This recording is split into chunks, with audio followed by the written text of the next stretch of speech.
Hello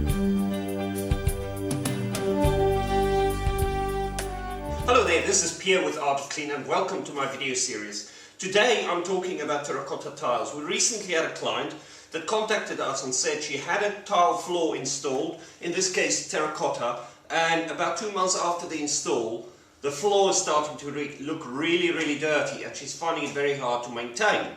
So I thought of making this video not just to show her what the differences are in the terracottas as well as the different finishes that you can apply, but also help people like yourself watching this video on how you can take care of your terracotta floors and get the most out of them. Because let's face it, it is a lovely item to have on the floor, a lovely rustic look, and something that can sometimes be higher maintenance, but it can look lovely if you look after it well. So let's first discover the tile itself and understand why terracotta can be so difficult to look after. What I have here is two different sponges. One, a more coarse sponge, and you can see clearly if you look closer there are some holes in the sponge that's bigger, where this sponge on the other hand is much finer. Now what we can do is we can look at these sponges under a microscope to see what the construction of them look like. By just having a closer look you can see there's much more porosity in the one sponge versus the other one. And the same applies to terracotta. In terracotta's case we've got different ones. The two main ones that comes to mind immediately is machine-made and handmade terracottas.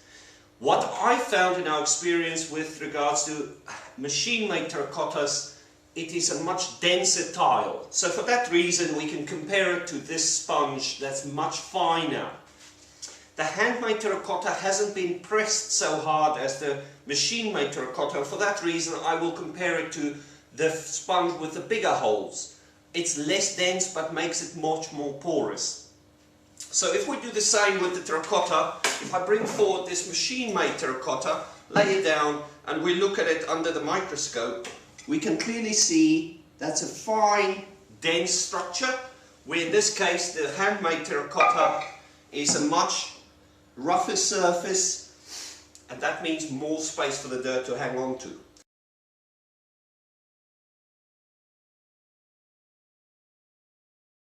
So it's very important that we take care of that really well. Now that we understand the differences between the two, meaning a machine-made terracotta versus a handmade terracotta tile, we can understand why some tiles might attract more soil than others. The other thing to point out, and knowing when is a terracotta handmade or a machine-made, you can see the rugged edge on the side of this tile. This tile has been made by hand. You can also see it's got quite a rustic look at the back and at the front as well. Sometimes you will find quite interesting features in these tiles. You can see that one as well. It's got a very rustic finish at the back. But look at this one. This one has got some nails that got stuck in the clay which was made. So very interesting features, and many times you will see little paw marks on the tiles because they lay them out in the sun to dry. Animals come and run over them and leave marks in them, where the machine-made tile would be very flat, very smooth, as well as smooth at the back.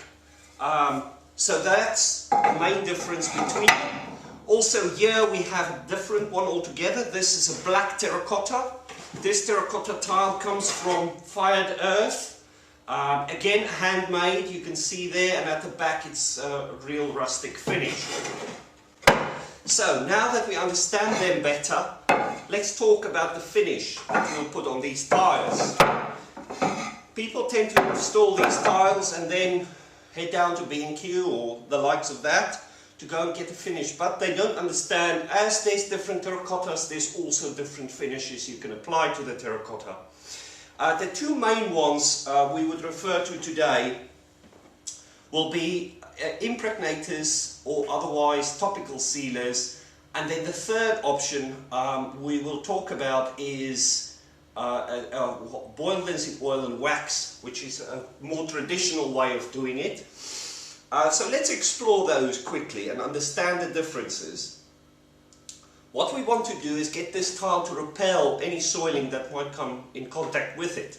We can do that by using more modern solutions like impregnators, and on the table here we've got a range from Stone Care, which we like. We use them quite a lot, and they have color enhancing impregnator, which means we apply this to the surface, it penetrates into the tile, it brings the color of the tile out, but it doesn't change, it doesn't cause a sheen on the surface. We also have here a water-based solution. That one is, by the way, a solvent-based solution, but the reason why we like it is because there's not a very strong smell like some impregnators might give you, some solvent-based impregnators. In this case, we're looking at the Alltech water-based impregnator. This product does the same, but unlike that one that enhanced the color, this one you'll apply, but you wouldn't change the look of the tile whatsoever. So you're likely to have a natural finish as you see the tile there. Again, a water-based solution. The reason why we might be shy of a water-based solution in a kitchen is because there's a lot of oils in the kitchen from the cooking, and the water-based solution is not always so effective at preventing oil-based stains. So for that reason I might apply an oil-based impregnator. Then we are now talking about the impregnators on the surface of the tile. Then we can look at, also there are other products available. In this case we have Steinstrop from Lithofen, which is also again an impregnator that penetrates within to the tile and repel the oils, because this is oil-based impregnator. Right, now that you understand there are impregnators that can either give you a natural finish, like the water-based impregnator. You also get a solvent-based impregnator, again from Stone Care, that will not color enhance but just give you a natural finish. And then you get the water-based impregnators that will give you a natural finish, and of course the color enhancing impregnator that will bring the color out. Let's have a look at the other solution. The other solution is what we call a topical seal, which means we'll apply something to the surface of the tile to give us a satin sheen, because that's the downside of the impregnators. They will not give us a sheen on the surface of the tile, it would only penetrate. Now if we would like to have a sheen on the terracotta tile, we need to apply something that basically sits on the surface. To demonstrate this, I just have a little piece of plastic here. If I lay this over the tile to demonstrate what we try and achieve, we will be applying a very thin layer, actually several thin layers of a product over this that will partly impregnate into the surface of the tile but mainly sit on the top. And that causes us a layer to the surface. Let's talk about the downsides of that in a little while. I'll come back to that. Let's discuss the product itself. The product itself, here I have, again, Stone Care Natural Stone Sealer. This is a gloss. They also do a more toned down finish, not the gloss, but the standard.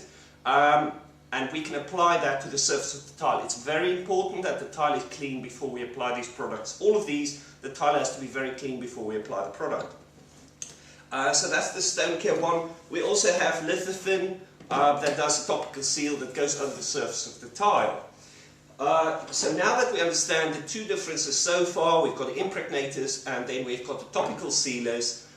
In these cases the topical sealers are also water-based, so it's much more healthy for you.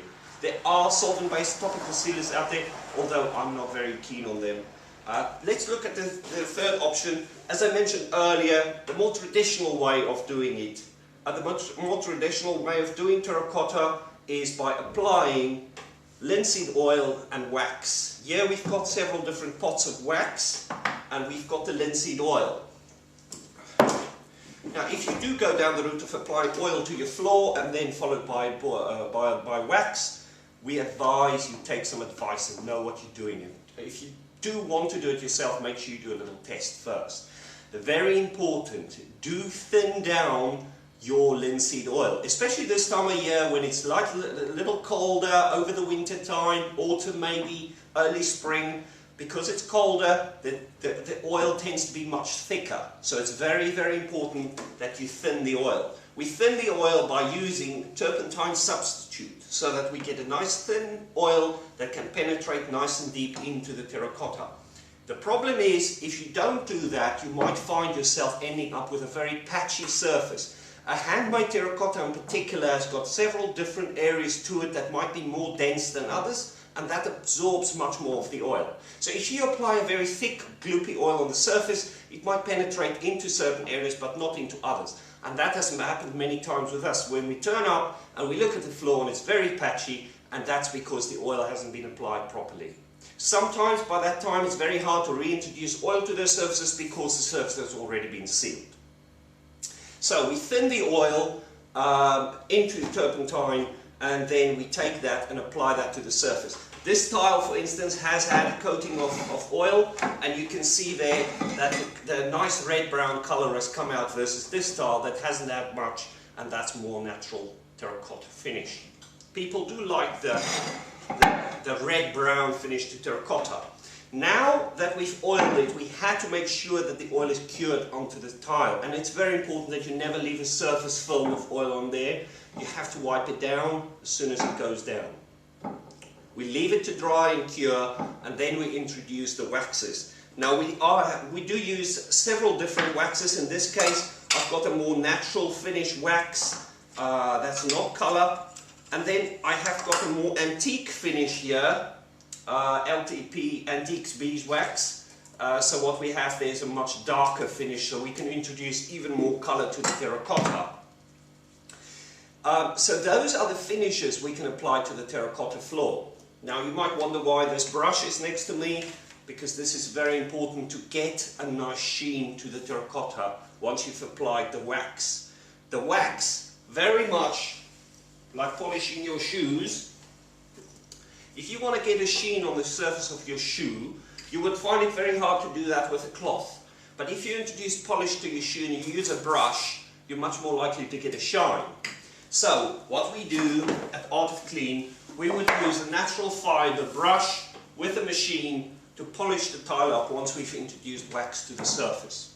Let's talk about the downsides of all these products very briefly. Let's start with the impregnator. The impregnator will not give you a shine finish to the surface of the tile. The impregnator will give you a more natural finish.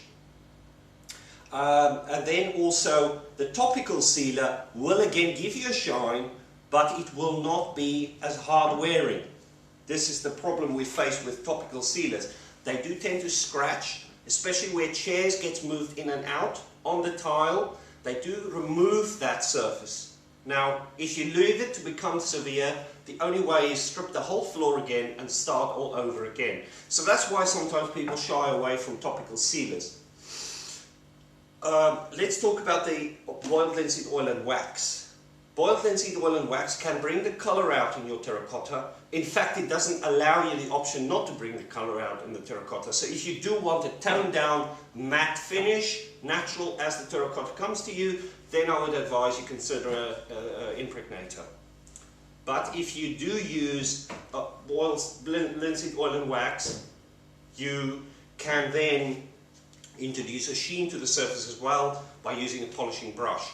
And then talking of the scratching, you will find that scratching a terracotta tile that's had wax on is not so severe as a terracotta tile that had a topical sealer on, and it's much easier to restore once there's a scratch to the surface of the terracotta tile that's been waxed. You can easily just polish that up again. It's also advised, if you do have terracotta tile and you wax it, that you do have a polishing machine, usually a two-head rotating brush that you'll push over the floor and maintain the sheen on the floor.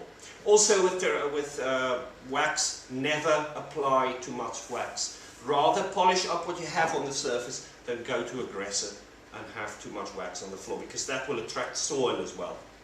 Okay, so now I would like to talk about the reasons why you should select certain finishes for your terracotta floor. The first example I have here is from a certain company in Cambridge that supplies lovely, excellent quality terracotta tiles. These tiles come pre-finished. Not totally, we still advise you apply finish afterwards, but it's very important you know what you put down. And it's very important that when you buy the tile you find out what was done to it before. We can see to the surface of this tile that there is some form of a finish, and we can also see, very importantly, that this is a machine-made terracotta, meaning the intensity of this tile is very high. We have a finish there. Now, let's look at the options. I remind you again, we can go with an impregnator to the surface of the tile, which will usually give us a finish similar to what we have here, unless we use color enhancing impregnator that will bring out the color of the terracotta. I would advise you do a test. Then we can apply a topical seal to the surface of this tile, which will give us a nice sheen and make the floor look lovely. Or we can look at having a boiled linseed oil with wax applied over the top. Now in this particular case I can see that there's something been applied to this terracotta, and I do know this company, and I know they usually apply oil to this surface before they sell the tiles. Now what happens here is this tile is already very dense, it had a coating of oil in there, and then we look at different finishes. What would happen if we apply impregnator to this surface? Impregnators gets applied, and very importantly we have to wipe off what's left at the moment we apply the impregnator. So anything that don't absorb into the tile gets wiped away, and it leaves us with a natural finish. Now if we imagine the chair sliding in and out on the surface, that would not necessarily cause us too much trouble. However, if we do apply a topical seal over this surface, which is very usually a water-based finish, once we've applied that over the surface, the density of the tile in combination with the finish that's already been applied by the factory will repel the water-based finish we applied to the surface. That means that our sealer we'll apply to the top, our topical sealer, will not adhere to the tile very well. And that means your tile will scratch very easily. The other option is to apply linseed oil and wax. Now in this case there's already been oil applied because I know this company, but in your case if you're not sure, make sure you ask your supplier. Oil has already been applied, so that means I can only go out about and apply some wax to the surface once the tile has been installed, and polish that up, and that will give me a lovely finish. If we do introduce a chair to the surface of this tile and we do cause some scratch marks, with our counter-rotating brush we can just polish the wax over the surface, and that would solve the issue. It will also nicely repel any soiling that gets introduced on the floor.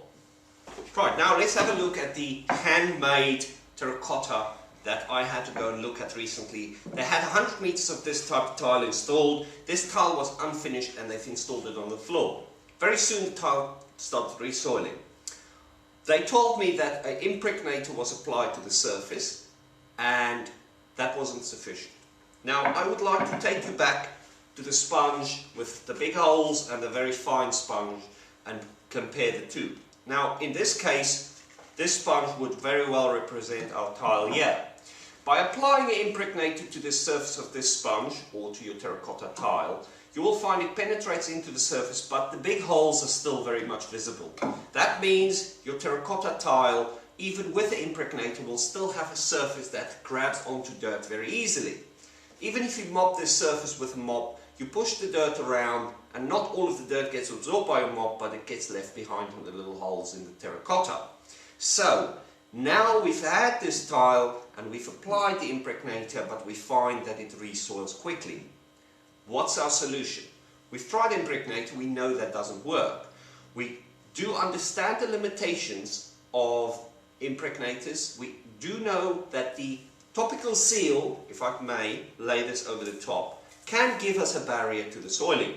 But we also know that it is very easy to scratch the surface of a topical sealer. So that leaves us with the third option, boiled linseed oil and wax. In this particular case the client would like a slightly darker finish. That will be given by the boiled linseed oil, very nicely thinned down and applied into the surface. Then we can apply a wax over the surface. If we apply a wax over the surface like that, the wax will fill many of those holes. Although be careful, do not apply too much wax. I'm referring to microscopic level where the wax gets applied and will easily repel the dirt. So I would be looking at applying oil and wax to a surface like this because I'm concerned the topical seal might scratch easily. Though it's down to the client, and if they commit to look after the floor well and they insist on having a topical seal, then we can do a topical seal. But they need to look at where the chairs moves in and out and have to put felt pads under the chairs and maintain them on a regular basis. So I hope all that information makes you helps you to be much more informed on making a decision with regards to your lovely terracotta tiles and how to save them and how to fall in love with them again. I thank you for your time.